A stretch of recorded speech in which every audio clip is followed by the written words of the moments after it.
You're listening to Zen and the Art of Endurance, your podcast for getting great at going long.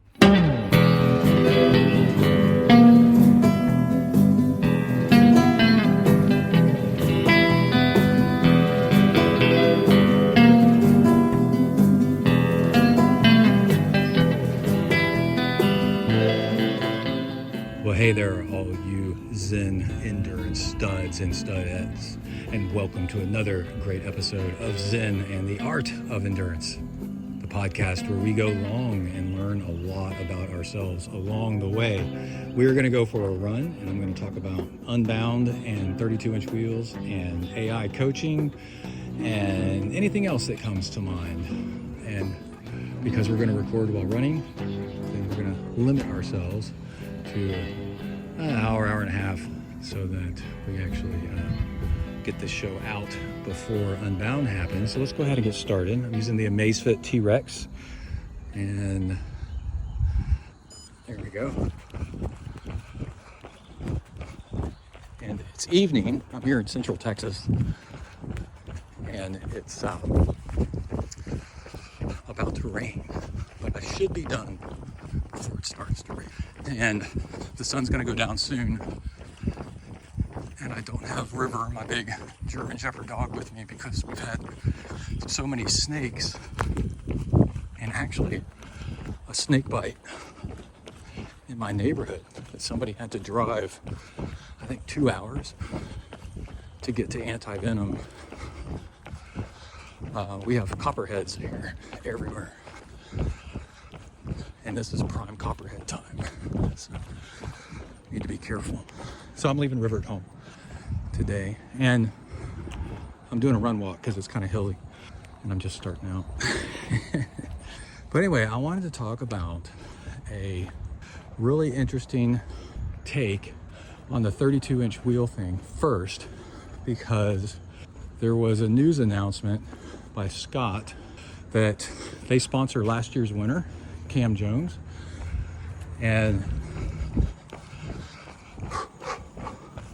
I do run walk at the beginning to help warm up. I do such high volume that I build my warm-ups into my workout, because otherwise I wouldn't have time,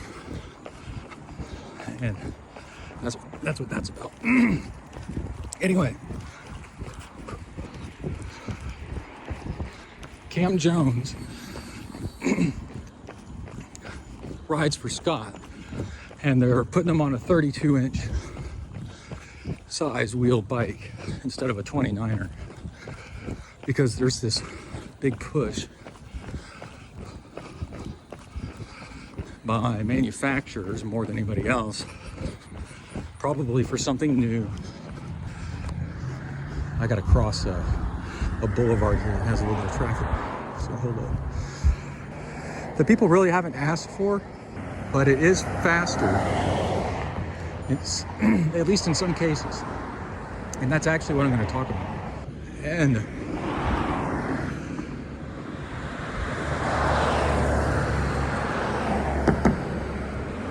with that news announcement, I'm like, there's something very specific I wanted to get out there, and I hate dragging things out where somebody says whatever is the topic and then they do the very last, so I'm going to do it very first. It will take me a minute to get there.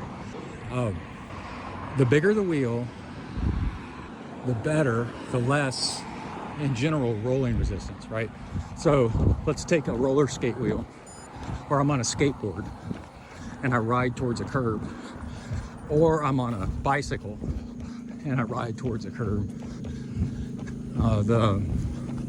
Obviously the smaller wheel of the skateboard, I got a loud motorcycle, is gonna make going over the curb almost impossible.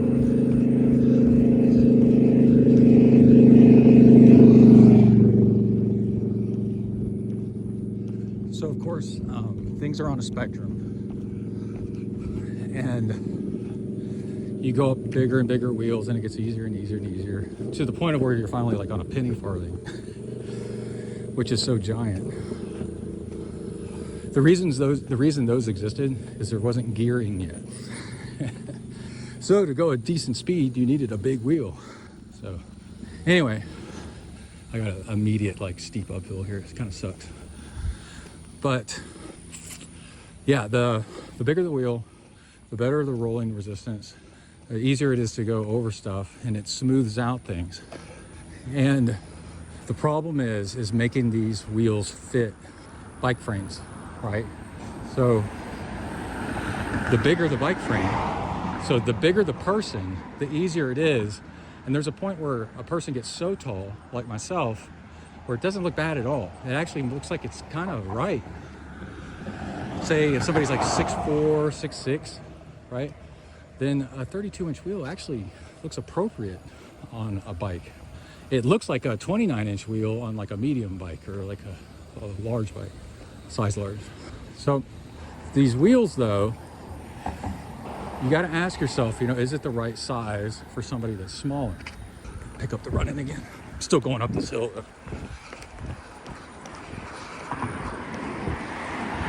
Because the wheel exists does not mean that the person should be using it, right?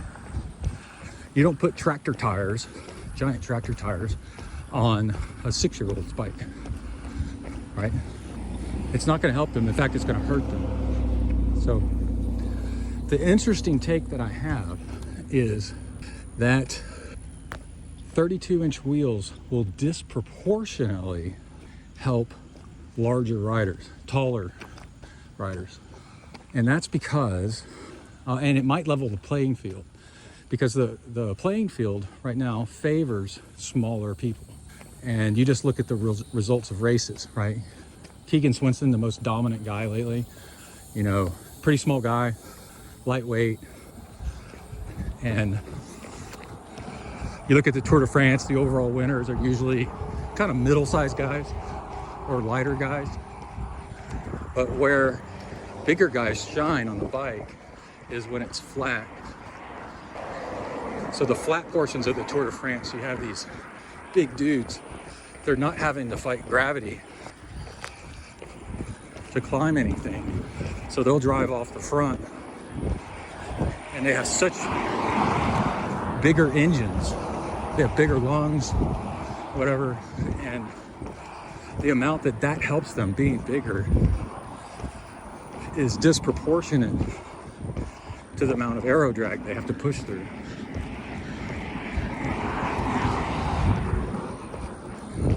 So a big guy is faster as long as it doesn't have to go up.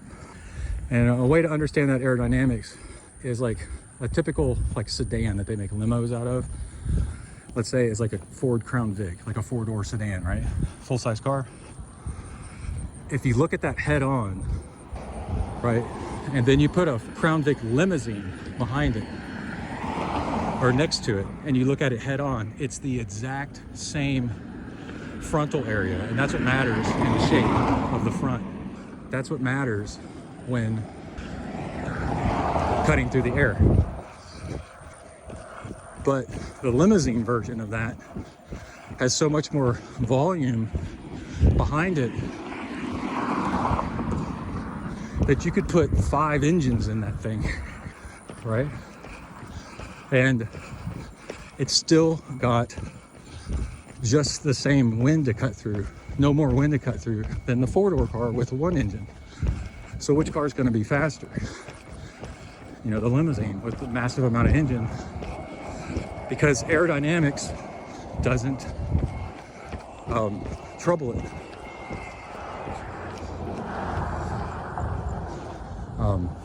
The same, or it troubles it exactly the same as the other car, but it's got the advantage of this huge engine. And that's the way that taller people are. Not quite to that extreme, but the amount of wind a tall person has to fight through is not proportional to the amount of more power that a tall person can generate. So let's say, I'm making up this number, but a tall person can generate twice as much power than a small person. It's a little tiny little frog, but only has to endure 1.5 times, not 2 times. He's got twice the power, but only 1.5 times the amount of wind drag to suffer through, right? So what's the great leveling thing is if you got to go up, then gravity starts to pull. And in the Tour de France and such, it's when they hit the Alps and the Pyrenees mountains that these guys start to pull ahead of the bigger guys. So that just goes to show, things aren't proportionally the same with physics when you change sizes. And another thing is, the big thing in cycling, honestly, is not your power. It's your power per weight. So watts is your power per kilogram.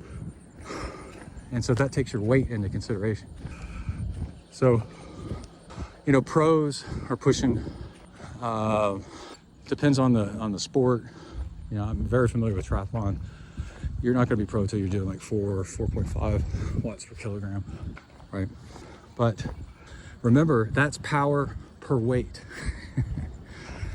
Okay. Now, the wheels, if you go up to 32-inch wheels from 29, that helps both cyclists watt resistance pretty much equally, right? So that's a watt benefit that's equal percentage-wise, maybe. That was close. But anyway, the difference though is the system weight. I did some Googling, and the weight difference between 32 and 29-inch wheels is easily a pound. And then it's rotational weight, so you multiply that by some factor. So it's a lot. And if you are smaller, if I take a squirrel and I put a 1 pound backpack on it, right? That squirrel probably can't go anywhere. But if I put a 1 pound backpack on me at 200 pounds, I barely notice it, right? And it's one of the things I'm always trying to tell parents is buy your little kid that's learning to bike the lightest bike possible. They'll enjoy cycling a whole lot more. Because they'll be able to ride like crazy and be fast. And every hill is easy because the bike's light. When you're at Target and you're buying their first cheap bike, like pick them up. Some bikes are really much lighter than others. And get the lightest one.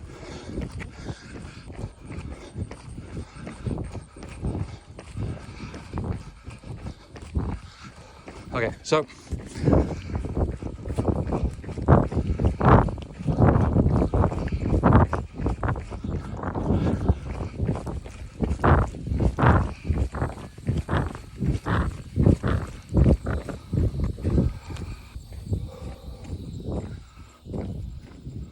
the 32-inch wheel will disproportionately help bigger cyclists because they won't notice the weight penalty as much.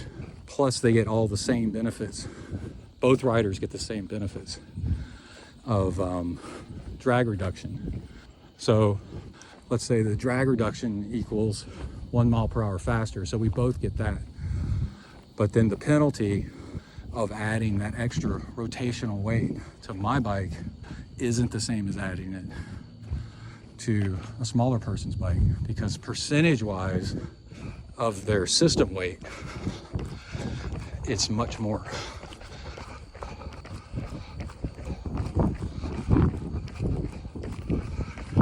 And something that's interesting to know, it's really only a penalty, there's 1 mile, when accelerating.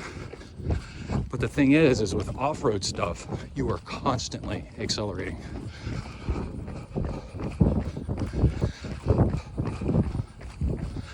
Road, it is way easier to get up to speed and maintain a speed.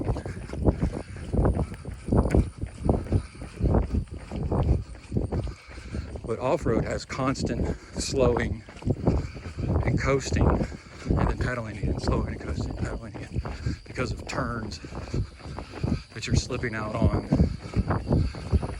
hazards, you're dodging and stuff like that. And mountain biking like a lot.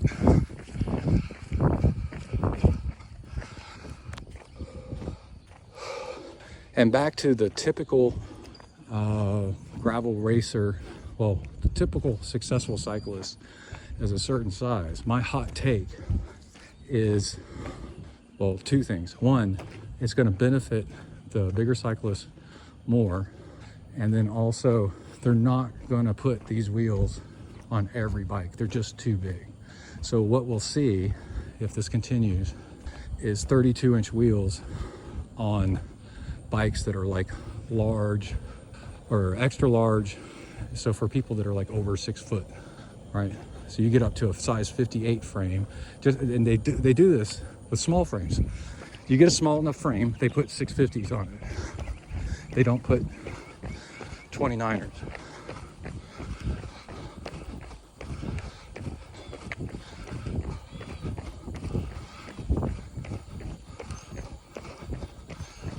So now what we're seeing is bigger riders get bigger wheels and all the benefits, and smaller riders get nothing. Except I guess they're saving that weight.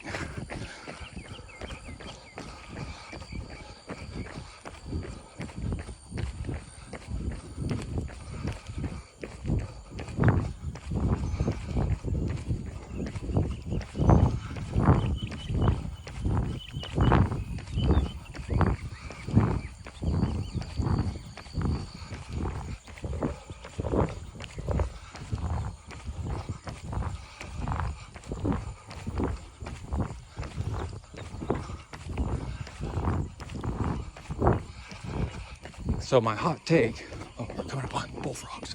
Shh. Let's hear them. They'll get quiet if I talk too loud. Yeah, watch, if I start talking, will they go quiet? No, listen. They usually do. Okay, take a little bit of fuel. I usually take about 100 calories for an hour workout and spread it out over the hour. And it's just enough to keep the glycogen in the brain happy. And I put it in a gel flask. So I'm using just Gatorade powder, 100 calorie scoop, 25 grams. So I looked up how big Cam Jones is, and he's 5'9". And they showed his bike, and it looks, right now, compared to, what we're used to seeing, it looks ridiculous. The wheels are giant. The head tube looks like it's an inch tall, Where if you put it on my bike, my head tube is like a freaking foot long. It's so long, it looks comical. And then, so wheels that size would actually make my bike look normal. So, yeah, what I'm predicting is a shift. If this continues on, where bigger riders, taller riders, are much more competitive overall, and the average height of a great cyclist is going to go up.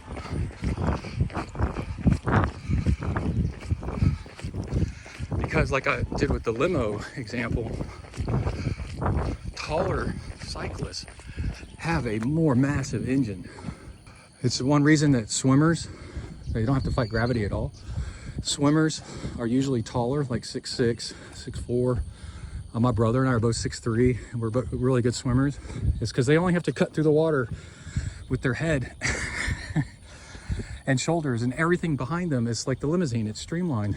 But behind that head and shoulders is a massive, much bigger lung system and digestive system that you can feed more calories into. It's got more absorption potential, but especially the lung capacity. The air intake is way bigger with the bigger chest cavity.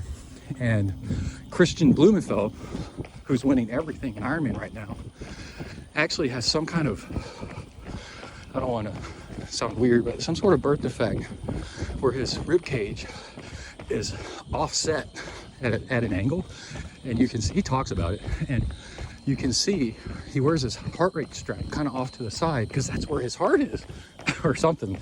And what that allows him is a bigger breathing cavity.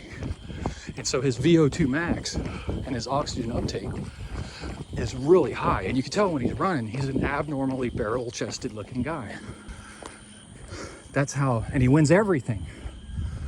And that's how much of an impact it has.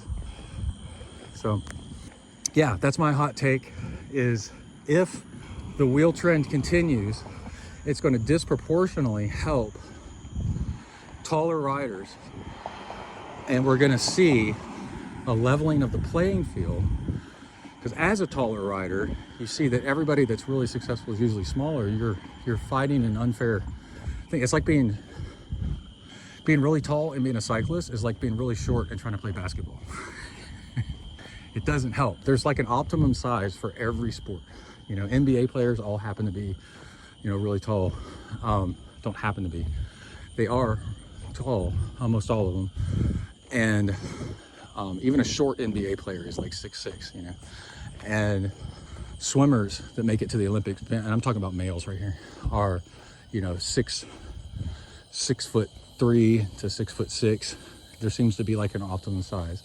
And really successful pro cyclists tend to be like, yeah, like 5'9", whatever. And, you know, like the sport of horse racing, jockeys are really small.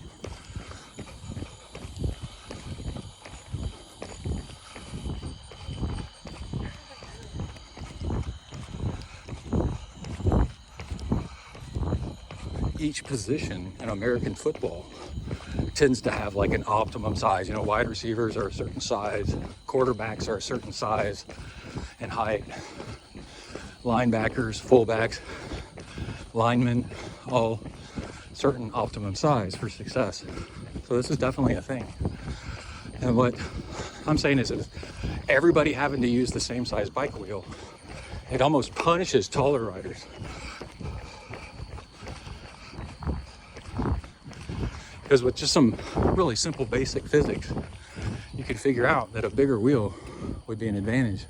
A smaller wheel is an advantage to the smaller riders, and a bigger wheel is an advantage to the bigger riders. So there's that. Interesting thing about 32-inch wheels, I rode a mixed tire size on my gravel bike when my last gravel bike would only fit a 42 in the rear. If it was a 700 wheel, basically a 29-inch wheel, it's the same thing. But if I shrank down to a 650B, I could fit a 48. And a 48, you can run lower tire pressure. You're much more flat resistant, less prone to get flats. And by the time you kind of plump up the tire a little bit, it's almost as big as a 29-inch wheel. By the time you put a 48 tire on it, it's pretty close. And so I rode it, and I didn't mind it at all. I knew the benefits I was getting out of it, and it didn't handle much different whatsoever once you got used to it. And every bike handles a little bit differently, you know. So it was actually easier to ride on rougher terrain because it was kind of lifted a little bit more in the front, which made descending safer. It was really interesting. Got two people jacking around in their cars. We live in a college town. You're gonna get some of that. Waiting for traffic here. So I also predict that people are really happy with 29-inch wheels, and the benefits of having a bigger front wheel is actually way more than having the back wheel be bigger, right? There's a reason why if you have mixed tire sizes, it's always the bigger tire in the front, if you can. If you're pushing a wheelbarrow at a curb, it won't want to go over, but if you pull a wheelbarrow, you turn around and pull it, it goes over pretty easily. So if you're going to have a smaller wheel, you have it in the back. You have a bigger wheel, you put it in the front. And it's easy to put a bigger wheel on the front of a bike. All you got to do is add a longer fork. And you see this, like, with everything. Big wheels, tricycles, penny farthings, you know. Big wheel in the front, smaller wheel in the back. A trailing wheel is very easy to work with if it's smaller. You're just pulling it behind you, you know, like a trailer. And the wheels, because you're pulling it instead of pushing it, it goes over stuff easier. So you don't have as much. The benefits of the lower rolling resistance, honestly, oops, I forgot to start my watch again, is really coming mostly from the front wheel. And now you know that, and all it takes is a fork. And I've ridden mixed wheel sizes. You barely notice it once you get used to it. Instead of buying a whole new bike and drivetrain and all that other crap, because bikes have gotten so expensive, what if you just bought a longer fork? Or how about a suspension fork? You may not need it with a 32-inch wheel. And save yourself a ton of money and extend the lifespan of your current bike. And let's say my bike, I have an extra large bike. So let's say it's a 58, 59, 60, something like that. And on top of that, so I've got this like foot-long head tube. But even on top of that, I have, spacers, right? So if I make my fork longer, I can bring my handle, which lifts my handlebars up. I can bring the handlebars back down again by taking out some of the spacers. So the height of the bike will be exactly the same for the handling of the handlebars. I need to turn on my headlamp because now we're in the snake. It's getting dark and we're getting to the snakes. In fact, I'm gonna put it on medium brightness. I learned. River almost stepped on a snake, a copperhead, the other night. And the whole time I videoed it and he still never noticed it, even with it under a flashlight. He was just kind of staring off into to the distance at whatever was out there.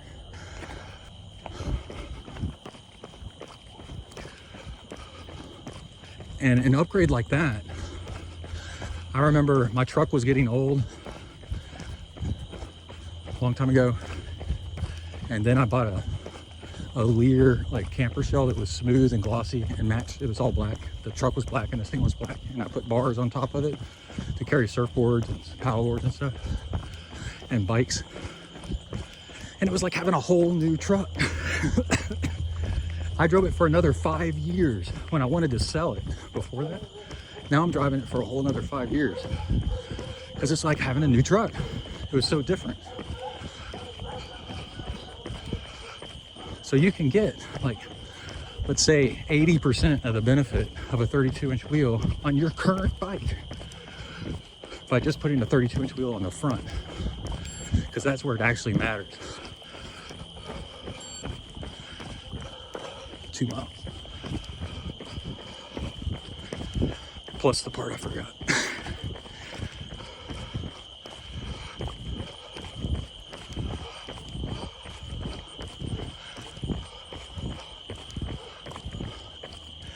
And then also that wheel, another part of it that matters a lot is traction, right? The front steering and braking is mostly done with the front, and bigger tire on the front has a bigger contact patch.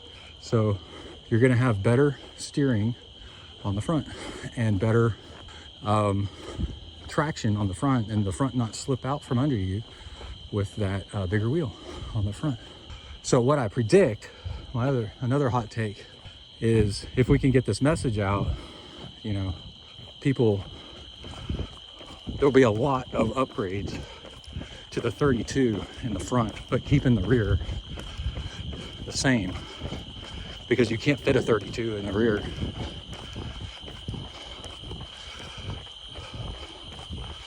And also because it's such a big wheel, you're kind of going you're meeting halfway, you know what I mean? Like both wheels being 32 is just too much. But one wheel, okay, we can do that. Downsides is, as you wear out one tire, you won't be able to swap it. Usually, as your rear tire wears out, you move the front to the rear. You'll need different size tires and different like spokes. But people are always like, you got inner tubes stretch, and they fit both. And honestly, I ought to be running tubeless anyway.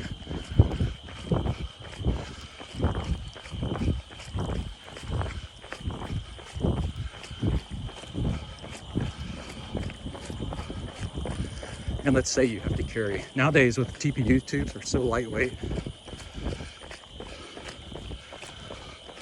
Let's say that you really do need like a 32-inch TPU tube because TPU doesn't stretch enough. 29 doesn't really fit a 32.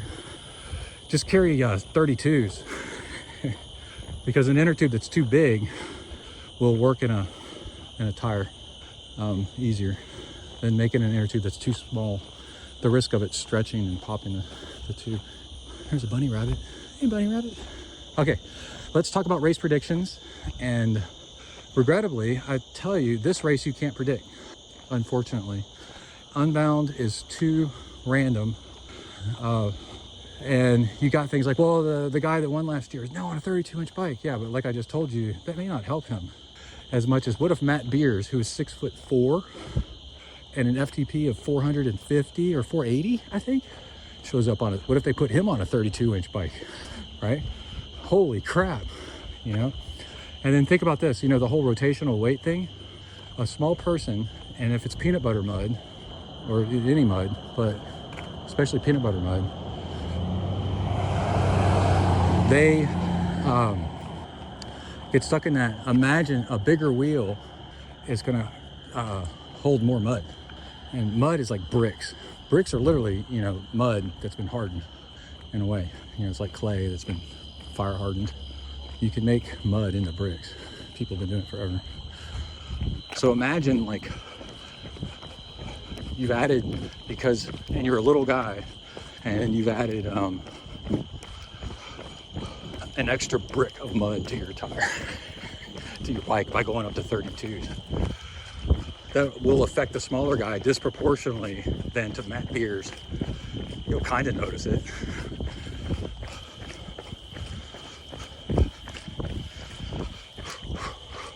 But anyway, Unbound is,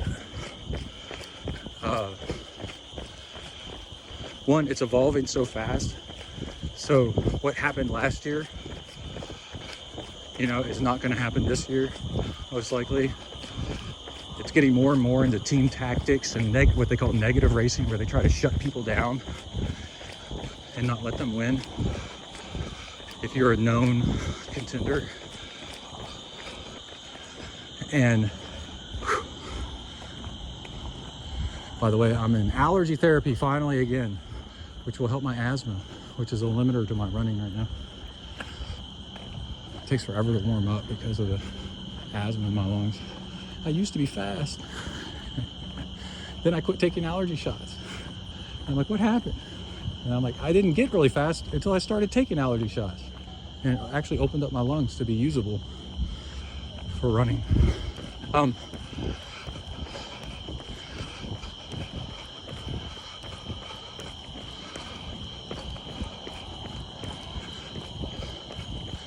And the thing is there's too much, also all the risk of flats, because the course is made out of, it's got a lot of flint on it, which is what they make arrowheads out of.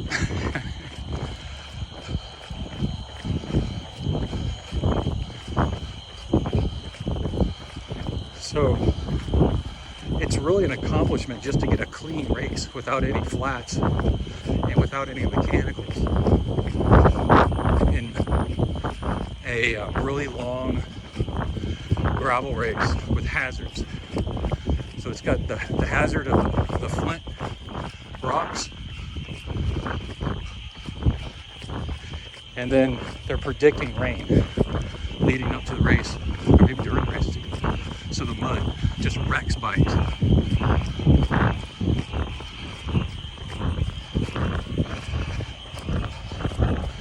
And the punishment is not distributed fairly. It's really random.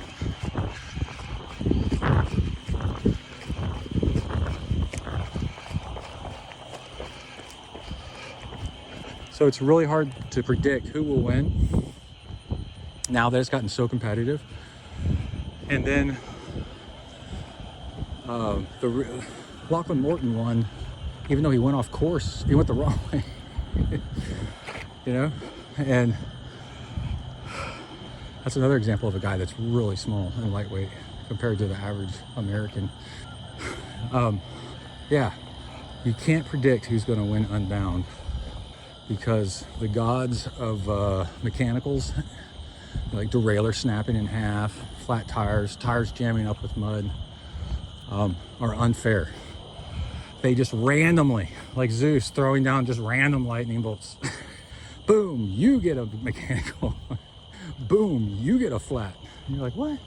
The guy next to me has no flat protection at all, running no sealant, and he didn't get a flat. I'm running double sealant and heavy tires, and I got a flat. It's like, yeah, how about that? Sucks, doesn't it? Anyway, one thing is, a few years back, it was really muddy, and I was pretty upset about it because tire clearance, the standard gravel bike didn't have the tire clearance for the mud, and the race directors chose to let the course, they could have rerouted around the mud, but they didn't, and the mud was early on, and it ruined a lot of people's races. It ruined a lot of people's bikes. And as a father with a son that, you know, wanted to do that race, I was like, dude, all the money we would have spent, and it would have ruined, destroyed his bike, and the money down the toilet, just so that you can have a spectacle of this thing. Because again, they had the choice. A lot of people don't know that. They debated about rerouting the course around that known section of mud, and they decided to do it anyway. Oh, in the news, they spotted an alligator here in town in the university park. They got video of it. It's a small alligator. But it was just cruising around. And we're 100 miles from the coastline, maybe? Something like that. Anyway, a little sip of fuel. Kai's going out for a run tonight with a friend. Kai used to be a triathlete, and he was a really good one. He was one of the top triathletes in the state, I guess. He was one of, like, let's say 5 of the best, I guess, for his age, maybe. It's hard to tell, you know, so it depends on who shows up. And then the high school he went into had no swim team. So he started doing mountain biking because the high school had a mountain bike team, and boom, he'd already been mountain biking a little bit and just freaking loved it. And I was like, high school, you can go mountain bike as a sport? Yes, dude, that is awesome. I love mountain biking. So, and then they asked me to be a coach. So I got really involved. It was fun. And then that's how Kai got into mountain bike racing. And then to be better at mountain bike racing, I was like, well, you need to do road volume, and then gravel biking had just gotten popular. So we tried it out. And as a young kid, like say a freshman in high school, I didn't want to out on an open road with cars that much. So if you ride gravel, you can get away from cars and get in this volume that you can get on road. And that's how we got into gravel. Got a car back. Turning on my blinky light. Forgot to turn on my blinky light on the horn.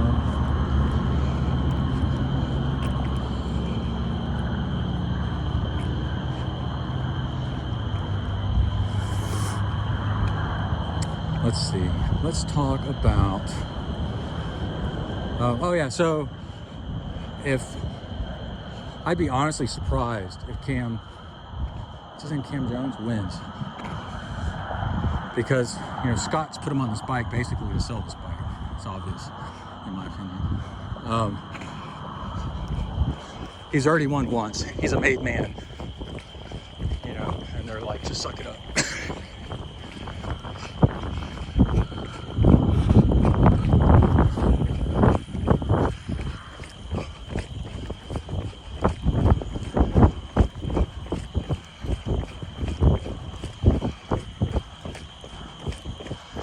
We just passed the 3-mile mark and turn around and go back.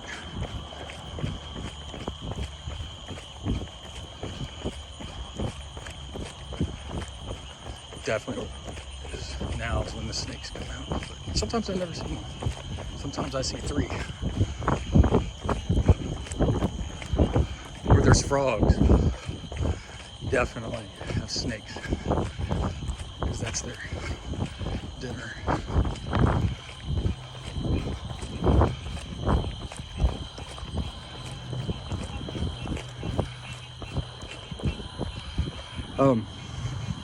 Yeah, let's talk about AI and coaching for a second. So I have a long history of working in IT, 22 years in IT, and I'd say 30 years or more working high tech, and used to own my own little computer consulting company and building websites, and I did a lot of programming and even designed a neural networking computer program that took a 1-week process and turned it into 6 seconds. A computer analyst, technician, with really technically difficult stuff. And also a network admin for a while too.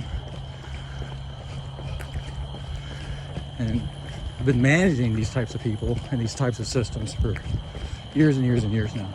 And so with all the AI crap, right? So what's going on is AI is being shoved down our throats because companies want to justify the money they've spent on it. So they're trying to force the future.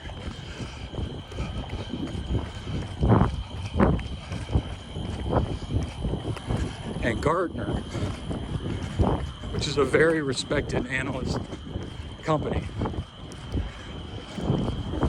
is saying these other companies are shooting themselves in the foot. I just took a bug to the face because I got a headlight.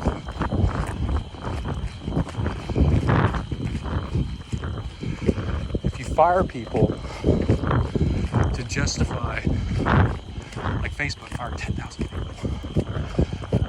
if you're trying to pull one over on shareholders and say, look, our AI is so good, we can get rid of people. And the people in the know, and I'm one of those people, because I've been using AI at work probably for 2 years now, doing stuff. Well, no longer than that, actually. Way longer than that, in different forms, one or another. Are like, no, what it actually helps you do is it helps experts do their job better. If you fire people, you're gonna have to hire them back. Kind of like when Doge got rid of like nuclear engineering. Like, oh, shit, we hire these people back or else stuff's gonna blow up. And anyway, what it does, there's a lot of AI, it's called AI slop, where it just generates this crap. And it takes effort to fix it, right? So people are having to do, the people that remain are having to spend more time fixing the errors that AI is doing. So the net result, Gartner is saying, and they're the world's best, analytics company. They're saying the net result is 0. Companies that have not let go of staff and fully embraced AI to replace staff are doing just as good, it's companies that have let go, or doing better maybe, that have let go of staff. And the reason I'm talking about this is I've been a coach and an Ironman 15, 18 years. So, and interviewed dozens and dozens and dozens of top pros and top coaches. Mark Allen, the most revered Ironman ever, interviewed his coach like twice, I think, about training methods. So I know my stuff. I'm an expert. Okay, let's just go with that. When I have AI analyze workouts, I'd say 60% of it is good or great, you know, and then I'd say 20% of it is from not good to actually, like maybe 10% of it's dangerous if you follow its advice. And then like 10%, I don't know what the percentages are I'm left with. On occasion, it'll help me see something that even I didn't see, right? But the problem is the danger side of things is so bad, right? Let's say it's disproportionate, like the whole cycling and weight and wheel size thing. I see something really cool, it'll make me 5% faster. I do something that's dumb, injures me, I'm completely out. So, you know, for months. So it makes me 100% slower. So if I follow its advice. And the problem is, not only does it hallucinate and come up with fake information and doesn't know, it's also wired to be so complimentary of you because they're trying to sell AI to you. So it's like, oh, that was a great run. You did so good. That really showed, you know, discipline and whatever. And then I'll look at that same run and be like, no, that's not good enough. There's something wrong. You know, like we need to keep working. And then I'll peck at it and be like, well, what do you think about that? And it'll be like, oh, well, that is true. That is pretty bad. I'm like, okay. So, but what I've done is, with my computer science background and all my, you know, years of working with this stuff, is I've built a AI agent that's basically a version of me that uses my coaching methods and my style, and I'm using it as my assistant to coach. And I wanted to get that out there to advertise for coaching. If you want really good coaching, what you want is a real human that's using AI as an assist. Don't buy into this stuff, and you've probably seen it where your watch, it's like fully AI generated, you know, suggestions. Oh, you should take a rest day, or you should, today might be a good day for this, you know. And there's just constant examples of just bad advice that this stuff is giving people.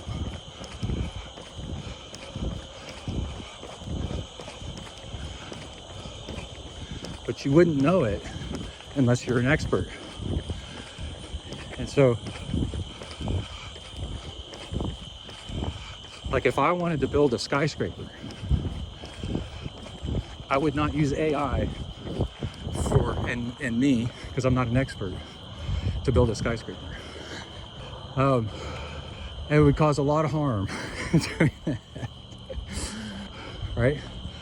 If I want to put a pool in my backyard, I would not use just me and AI to build a pool in my backyard as my helper. I would definitely get some things wrong that would be catastrophic. And a good example though is I do know, so what you want is you want expert assisted. So I do know how to play guitar, some, pretty good in pieces. And so I could say, hey, I know these songs, I know how to play these songs, these chords. Tell me, because like I know chords, right? And I tell me some other songs that have those same chords that are of this genre that maybe I could learn pretty easily. And he goes out and he goes, okay, oh, you know this, that, and the other? Oh, these are very similar chords. And I would go, don't give me a song with more than one new chord that I didn't mention. And it would come back and go, okay, right? But you see, it's helping me, and I'm already like knowledgeable in the subject.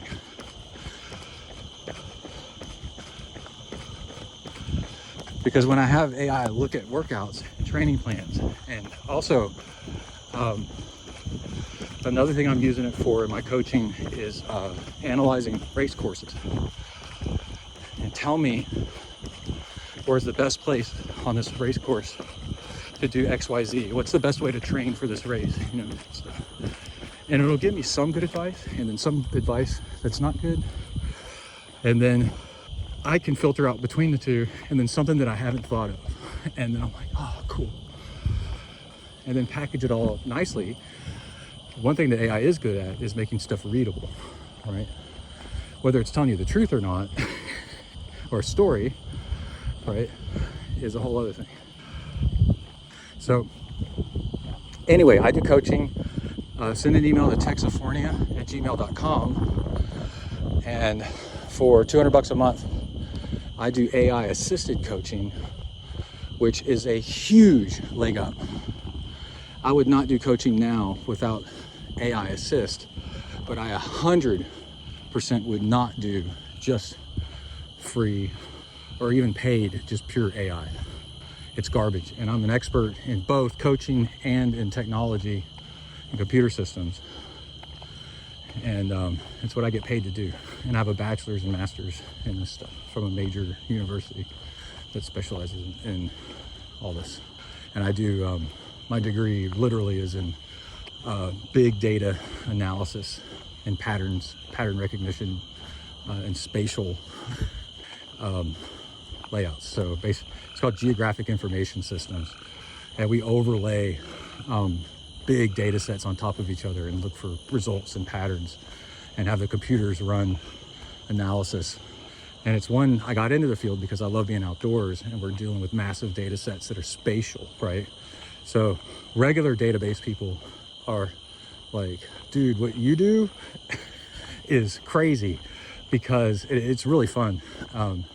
Because we're doing databases like, you know, when they say like playing 3D chess, you know, or 4D chess, that's what we're doing.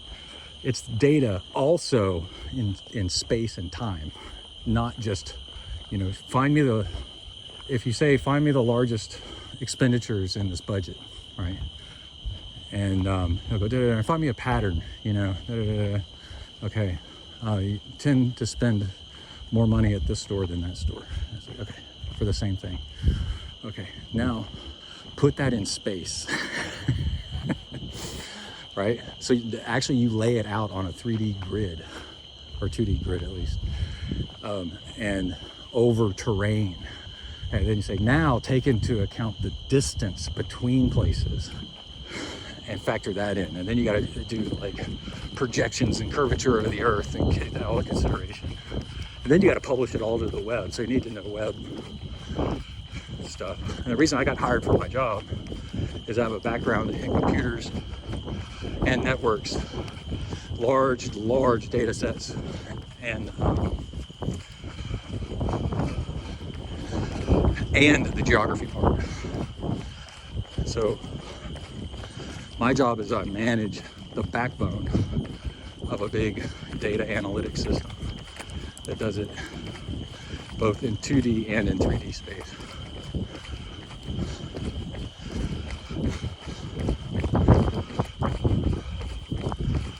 And that's what we're doing when we're doing triathlon or long distance ultra cycling or ultra running, right? You're managing a data system, the race course, the terrain, spatially, right?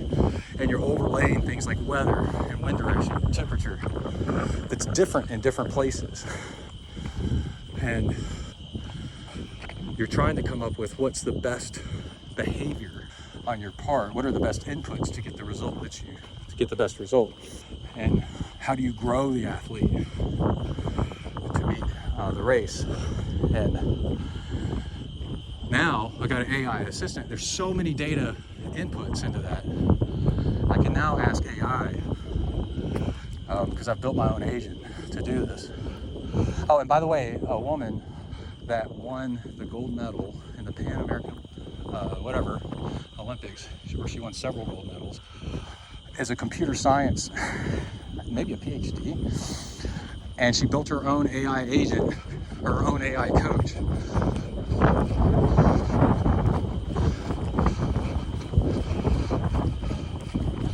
And dumped all of her data in it.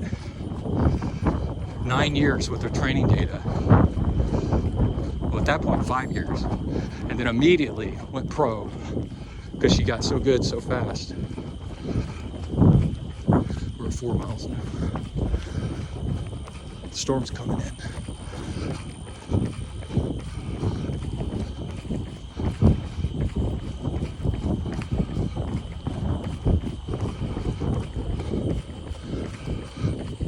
And then went from pro to gold medal in 3 years. And that's also what I did, is with my agent, I trained it on my coaching. I've been keeping coaching notes for 15 years.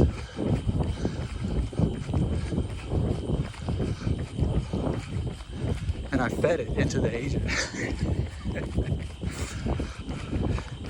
And so basically, my assistant is me, but better. Because it's me with all the, because there's definitely like a philosophy of training. When you sign up for a coach, you know, like, do you want to do it the Zen way, with flow, and make it holistic and make it fit in with the rest of your life? Do you want longevity and avoid injury? You know, like keep things simple. Do you want to use physics and science to your advantage? Because I have those science degrees. And I mean, I barely touch on in podcasts the scientific research that I do into engineering and materials and all that kind of stuff, and taking that into account what you're doing, aerodynamics and stuff. I can speak the language, so when I read all the research, I know all this stuff. And then, yeah, so like a good example is I asked it, so the woman went from nobody. She had a full-time job working as a data researcher at a computer job, and she was a casual cyclist and built her own AI agent, and then trained her to a gold medal thing. But it took a computer scientist to do it, right? But anyway, I can do my agent and tell it I'm doing the Central Texas Showdown, and have it analyze the race course and then give me advice and tell me, based on how I want the race to go, where to do what.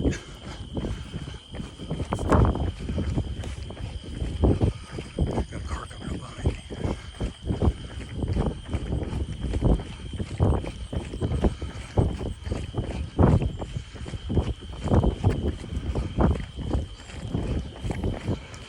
And I've been using it for a while and improving it to the point of where now I feel confident in being able to quote unquote advertise it.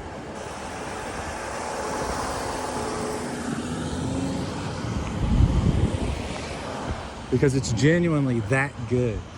And also got enough experience with just raw basic AI stuff that's coming out to warn you, whether you go with my coaching or not, to warn you the stuff that you see out there that isn't coming with an expert like guiding hand is really, really, really bad. This one guy there's a story in the cybersecurity stuff lately. That's one thing we're having to really stay on top of, because AI can go rogue, and do crazy stuff. The latest cybersecurity story is a guy that was using AI to help him manage some databases. On its own, it decided to delete all the data, reformat all this big company's databases. And then he asked it And it's made the news because the response was so insane. He said, why did you do that? You had specific instructions to not delete the data. And it goes, yeah, you're right. I shouldn't have done that. I'm sorry. It's like, dude, sorry isn't enough, dude. You shouldn't have. How? And it goes, I took a risk and I figured that I would just do it. I'm sorry.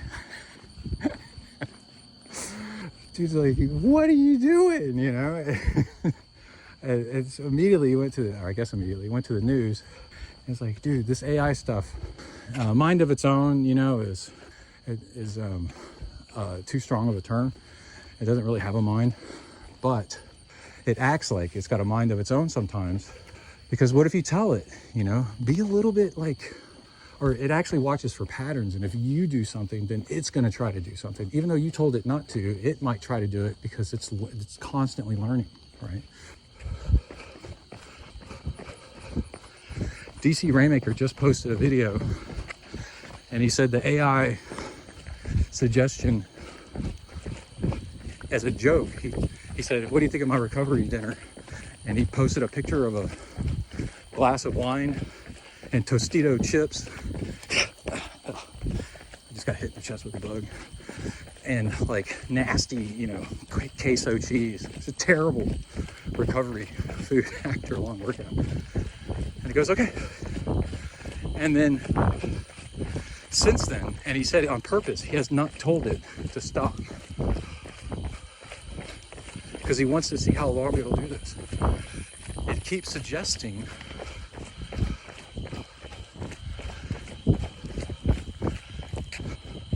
for him to eat that. It's like, how was your wine and queso? Now, see, if you were uneducated, you'd be like, I guess it's okay to do that. It keeps asking me, it keeps telling me. I showed it once and it thinks it's fun. And it's like, no, dude, this stuff is dumb, right? And I don't know how long it's been going on. It's been telling them to eat wine and queso after a workout. Okay, so anyway, if you want coaching, and what I do is I sit down, you can have a call a week or not, but I go over with you what the stuff is saying, and also we train for the course, and that's why I've trained the agent to be able to read courses. And so we'll call it Zen Try Coaching with AI Assist.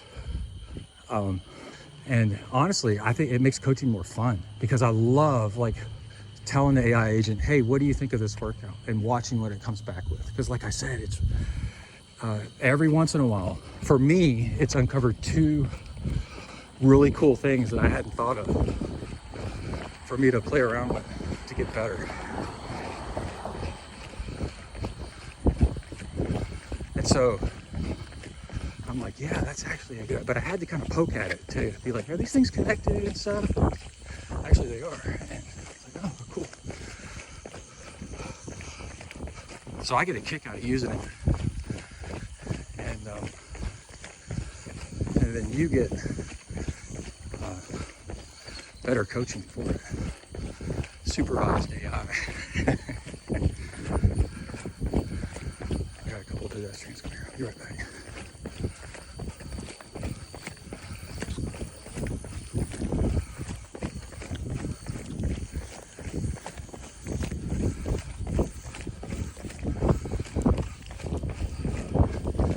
River's gonna be mad at me that I didn't take him riding with me.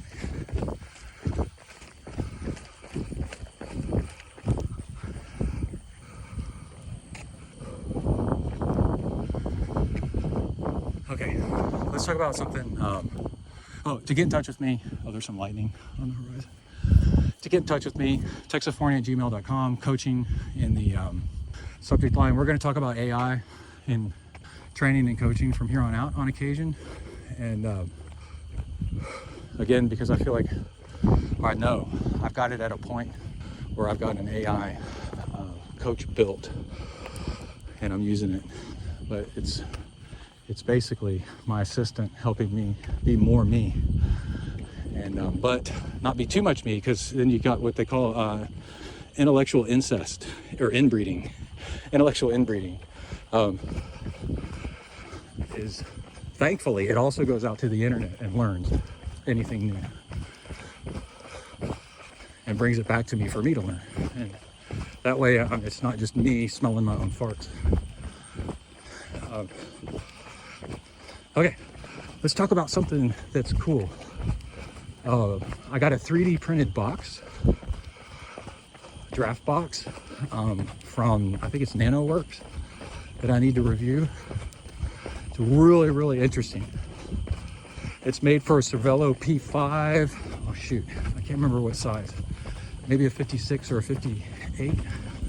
I'll find out. And I'm gonna give it away because I don't have a Cervelo P5, but it's made specifically for that bike. Isn't that cool? And unlike a Trek Speed Concept, those Cervelos do not come with a draft box. A draft box is storage behind the seat post. And great place to keep like spare inner tubes, bike tools, or if you have to stop to do work on your bike, you put stuff in that thing. If you don't have to stop and you can keep riding, you put stuff up front, like where you can reach it while riding, like behind the stem, what they call bento box, not a draft box. Ooh, the lightning's really coming. We're gonna finish just in time, y'all. But anyway, I talked to the owner of the company, and he does this on the side. It's really neat. The material is really interesting. It's really tough. Did I weigh it? I feel like I weighed it. Because I'm weighing fuel all the time for working out. I do think I weighed it, and it's a nominal amount of weight. It's not much. It's not rotational weight, hopefully. If that thing becomes rotational weight, you got a bigger problem. Yeah. I love it when I make myself laugh. My jokes are so dumb. Anyway, there's that. And then I decided not to get into an argument because I didn't want to give away my plan. But I use diving watches for the rotational bezel for timing things. And so I do, over the past year, maybe longer, a double wrister, where I wear my smartwatch on one wrist and I wear a diving watch on the other wrist for that timing bezel. It is so handy to just, instead of having to flip your wrist for your watch to wake up, or let's say your watch is dead, on your other wrist you have a nice dial, right? And you can twist the bezel and do a timer. And see how long, let's say your watch dies, you want to go out for an hour, run, or you want to time your commute, or you want to time a phone call, or you want to time a pizza in the oven, or you want to swim for 10 minutes backstroke, and you want to do 10 minutes freestyle, It's really simple. And the thing is, most diving watches, the bezel only rotates one way. And most diving watches, the bezel is not lit. They're not lumed, is what they call it. They don't glow. But a few are.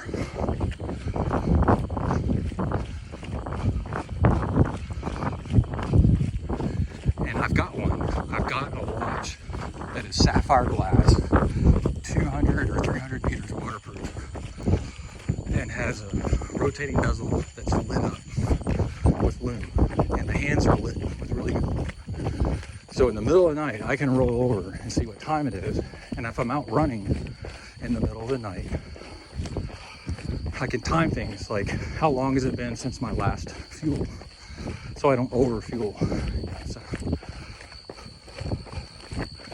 it is so unbelievably handy. And a little history, I went to military school, Marine Military Academy, and I was in swim team just in life, and also I was on swim team there, and also I was in the Corps Cadets at Texas A&M, which is a Navy Marine unit, and surrounded in my life by guys that want to be like Navy SEALs and stuff. I wouldn't have mind being one too. My vision is just shit. It makes me laugh. And so it's critical when you're in that kind of environment to have a waterproof watch that you can time things and also is just durable as hell. So Casio watches with a diving bezel on them are just like so useful. You need to take a shower, right? In the middle of your shower, all of a sudden all hell breaks loose, right? And you need to know what time it is. An announcement comes over the system, or you're out. Nowadays they call it rucking, but whatever, in the mud and in the rain and in the dark. And you need to know what time it is and how long you've been out there or how much longer you got to go. And your time better be freaking spot on, It's a very unforgiving environment that runs purely on time. So anyway, nowadays, and for many years now, I'm doing swimming, biking, and running in the rain, in the mud, a lot of it at night. It is night right now. The sun has gone down. It is pitch black outside. Get up early in the morning, right? When I was doing my 285 mile bike ride, I'm like going through the night. The only way to be successful at that race, to be in the top whatever percent, is to not stop and to ride through the night, And what I noticed was what really works is watches that you don't have to worry about battery, and also you can see in the dark. And a bonus feature is the timing bezel you can see in the dark. And another bonus feature is a timing bezel that you can rotate both ways instead of just one way, because you want to make tiny little adjustments, right? You don't have to spin it all the way around to get back to where you were. So I messaged this American watch company because I like them. They build nice stuff. And I'm like, hey, because I was at the end of my rope trying to find a watch that did all these things. And they were like, no, a real diving watch the bezel doesn't rotate both ways. So they had everything except for the bezel going both bi-directional. And what I wanted to tell them is nobody's using these things for diving anymore, like real diving. But people are using them for timing, all kinds of stuff. In wet environments and at surface level. So the safety feature of it only going one way is not necessary. The handiness of it going both ways is really freaking awesome. And saying that you're not going to make a watch that rotates both ways because you think that that's not the way it should be is exactly where running shoe companies were in the 60s and 70s. Hey, can you make a women's shoe? Well, women shouldn't run. I mean, that sounds horrible, right, when you think about it. But think of the market share that you're shutting down because of a belief, right? When I can tell you as a user that I do have a watch that rotates both ways, it's just not loomed very well. I have a Casio watch with a friction bezel, and the downside is it's a little bit too small and the loom sucks, so you can't see it at night. But the bezel being able to rotate both ways is amazing. It is so handy, right? So somehow I was like, I didn't want to tell that company that because I'm like, you know what, I'm gonna make a watch. Y'all will hear me, but I don't want to tell them. If you want to go into making watches with me, just keep listening. I'm a bit of an inventor too, or a hacker, I guess. And lo and behold, I come across a watch, and it's a Chinese knockoff, but it's got Seiko guts inside, and it's titanium, so it's lightweight, which is really good. It's a decent size, And it's got a bi-directional bezel that's loomed, and it's sapphire glass, so it won't scratch. And I'm like, what is this thing? And it's based on Tudor. This thing's called a Watch Dias, is the cheap brand name. Lots of great reviews. People freaking love it. It works just fine. But Tudor is what it's based on. And Tudor is an expensive watch brand. So the real watch of this costs like $4 grand, unnecessarily. It does not need to cost that much. But Tudor is a sub-brand of Rolex. So it's, in a way, it's a Rolex. It just doesn't have the cachet to charge a huge price. But Tudor made, and still does, makes a version of this watch for the French version of the Navy SEALs. And this is where it gets really interesting. The French version of the Navy SEALs said it's actually more important for the watch to be able to, the bezel, to rotate both ways to make tiny adjustments in time than it is for it to only go one direction as a safety feature.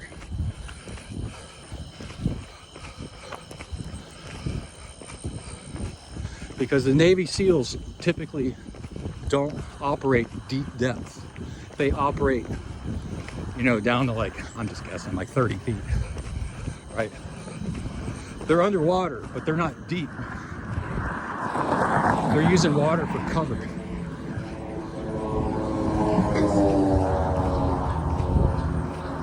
And that's like us. And they're in the dark.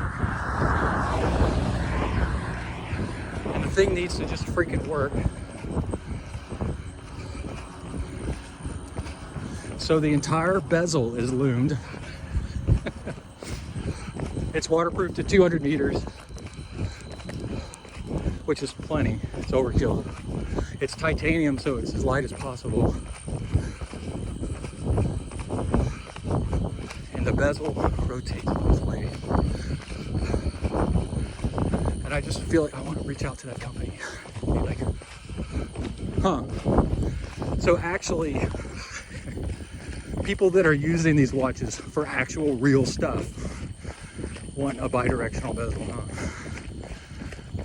And you don't want to make one. And I called up my friend and I was like, I knew it. I knew I wasn't freaking crazy. Tudor built this watch by spec to what these Navy SEALs wanted. They're called the Marine Nationale.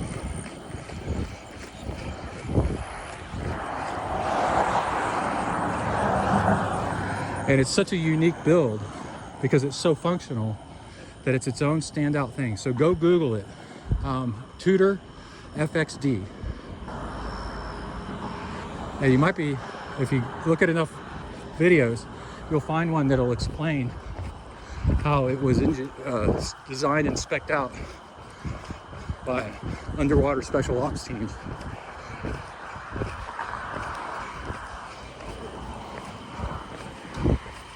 That are really trying to get stuff done in adverse conditions.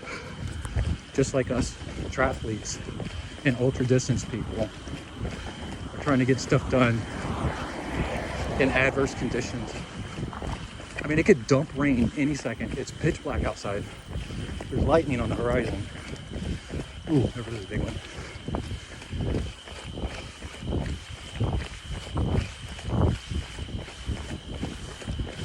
And I've got a backup watch on my wrist. Let's say I was doing something epic. In case I run out of bike and battery on this one. And I know I need to make it to the finish line before whatever o'clock. Or this gas station before they close at whatever o'clock. I freaking know what time it is. Or I'm gonna make sure I get off my bike and stretch my legs every 30 minutes, you know? I can set the timing bezel to let me know.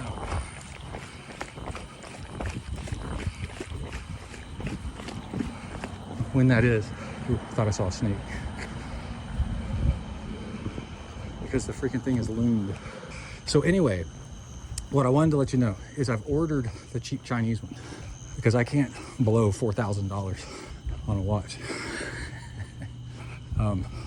when there's a perfectly good Chinese knockoff that in some ways is better.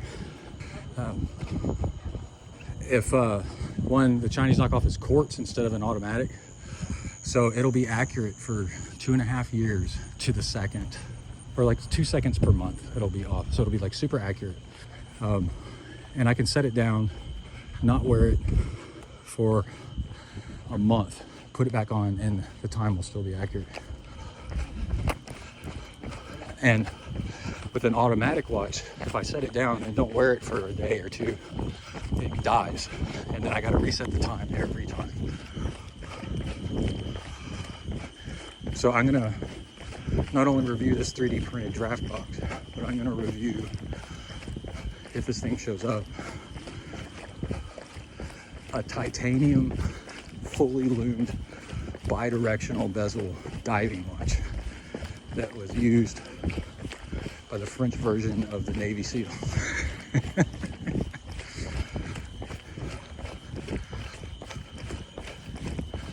I had an idea. The Fitbit Air came out, and it's so small that you could use that as the watch band, right? And get all your biometric stuff recorded.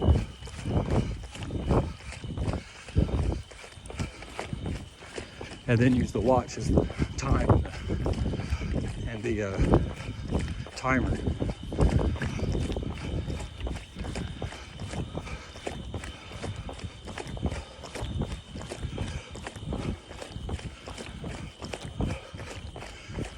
But double wristing is pretty great because it is really handy having a smartwatch on your wrist,